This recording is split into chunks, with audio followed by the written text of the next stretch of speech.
পৃথিবীর 7টি আশ্চর্যের মধ্যে অন্যতম জর্ডানের পেট্রার ব্যাপারে তো আপনারা অনেকেই জানেন, কিন্তু জানেন কি আমাদের ভারতেও রয়েছে এমন একটা জায়গা যা স্থাপত্য শৈলীর দিক থেকে সমানে সমানে টক্কর দিতে পারে পেট্রাকে? হ্যাঁ, ঠিকই শুনলেন। প্রাচীন ভারতের ঐতিহ্যবাহী ইলোরা গুহার ভিতরেই রয়েছে এমন একটা মন্দির যা আজকের দিনেও হয়ে রয়েছে প্রাচীন ভারতের স্থাপত্য এবং ইঞ্জিনিয়ারিং এর একটা অবিস্মরণীয় নিদর্শন। মন্দিরটাকে কোনো সাধারণ মন্দির ভেবে ভুল করবেন না কিন্তু, কারণ এই মন্দিরটা পুরোটাই তৈরি করা হয়েছে একটা আস্ত পাহাড় কেটে। বিশ্বের সব থেকে বড় মনোলিথিক স্ট্রাকচারগুলোর মধ্যে ইলোরার এই গুহা মন্দিরটা অন্যতম। অথচ দুঃখের বিষয়টা কি জানেন? বিদেশের মানুষ নন, অনেক ভারতীয়ই এখন এই মন্দিরটির ব্যাপারে জানেন না। তাহলে চলুন শুরু করা যাক আজকের ভিডিও এবং জেনে নেওয়া যাক ইলোরা গুহার ভিতরে অবস্থিত এই বিস্ময়কর মন্দির ইলোরা কৈলাস মন্দিরের রহস্যগুলোর ব্যাপারেই বিস্তারিত। মহারাষ্ট্রের ছত্রপতি সম্ভাজিনগরে অবস্থিত ইলোরা কেভসের 16 নম্বর গুহার ভিতরে অবস্থিত রয়েছে এই বিশাল কৈলাস মন্দির। স্থাপত্য শৈলীর দিক থেকে ভারতের সব থেকে আশ্চর্যজনক মন্দিরগুলোর মধ্যে একটা এই কৈলাস মন্দির। আশ্চর্যজনক কেন? কারণ এই মন্দিরটি তৈরি হয়েছে একেবারে উল্টো পদ্ধতিতে। আমরা যখন কোনো একটা বাড়ি বা কোনো মন্দির তৈরি করি তখন আমরা সাধারণত নিচের দিক থেকে উপরের দিকে পাথর গাঁথার কাজ করি, কিন্তু এই মন্দিরটির বিশেষত্ব হলো এটি তৈরি করা হয়েছে উপর থেকে নিচের দিকে। হ্যাঁ, যারা এই মন্দিরটি তৈরি করেছেন তারা পাহাড়ের একদম চূড়া থেকে কাজ শুরু করে ধীরে ধীরে নিচের দিকে নামতে নামতে মন্দিরের প্রতিটি কারুকাজ সম্পন্ন করেছেন। আর্কিটেকচারের ভাষায় ভারতীয় স্থাপত্যের এই বিশেষ স্টাইলকে বলা হয় ভার্টিক্যাল এক্সকাভেশন।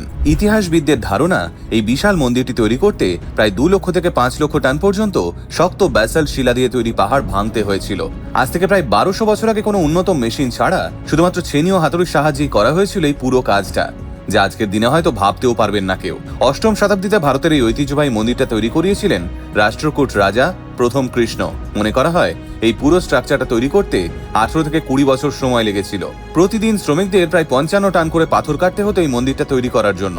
যেহেতু এই মন্দিরটা পাথর কেটে তৈরি করা, তাই ভুল হওয়ার কোনো সুযোগই ছিল না। তবে এত সমস্যা সত্ত্বেও আজ পর্যন্ত এই গোটা মন্দিরে কোনো টেকনিক্যাল ডিফেক্ট খুঁজে পাওয়া যায়নি। ইলোরার এই কৈলাস মন্দিরটা তৈরি করা হয়েছে ভগবান শিবের পবিত্র ধাম কৈলাস পর্বতের আদলে।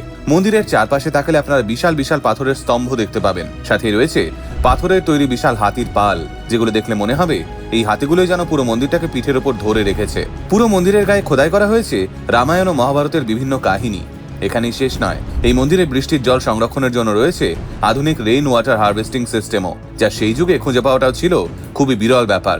এছাড়াও এই মন্দিরে রয়েছে আন্ডারগ্রাউন্ড ড্রেনেজ সিস্টেম, যা প্রমাণ করে দেয় 8ম শতাব্দীতেও ভারতের শিল্পীরা কতটা আধুনিক ছিলেন। তৎকালীন মোগল সম্রাট আওরঙ্গজেব এই মন্দিরটিকে ধ্বংস করার চেষ্টাও করেছিলেন বহুবার, তবে কোনোবারই সফল হননি তিনি।